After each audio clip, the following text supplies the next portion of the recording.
To the girl behind the glass.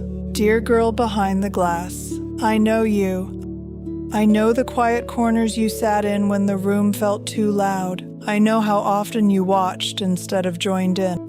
Not because you didn't want to belong, but because sometimes it felt safer to stay unseen. I know how many stories lived inside your head, how many songs you wrote that no one heard.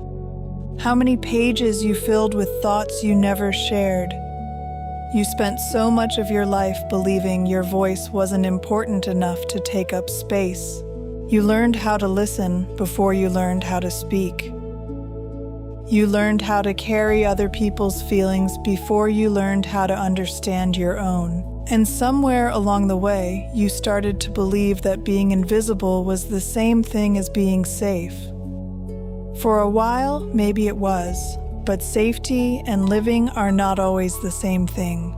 There were moments that shaped you, moments that hurt, moments that frightened you, moments that left scars no one could see.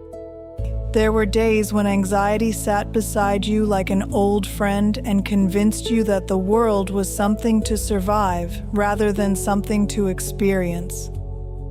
There were times when you lost pieces of yourself trying to be who everyone else needed you to be. And yet, through it all, you kept writing, you kept dreaming, you kept collecting stories. Even when you didn't realize it, you were becoming the woman who would someday tell them. The truth is, you were never invisible. You were observing, you were learning, you were gathering the pieces. Every notebook, every poem, every unfinished lyric, every quiet walk, every difficult lesson, none of it was wasted.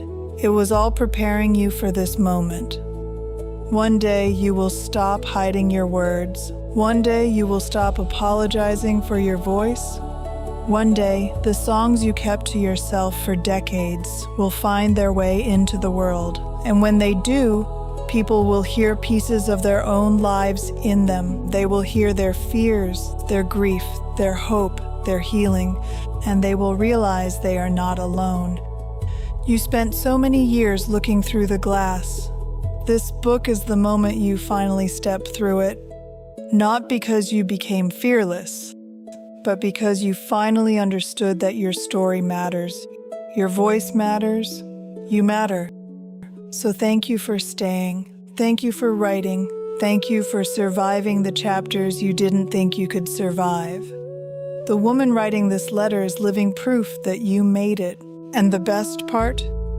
We're still becoming. With love, Rushell.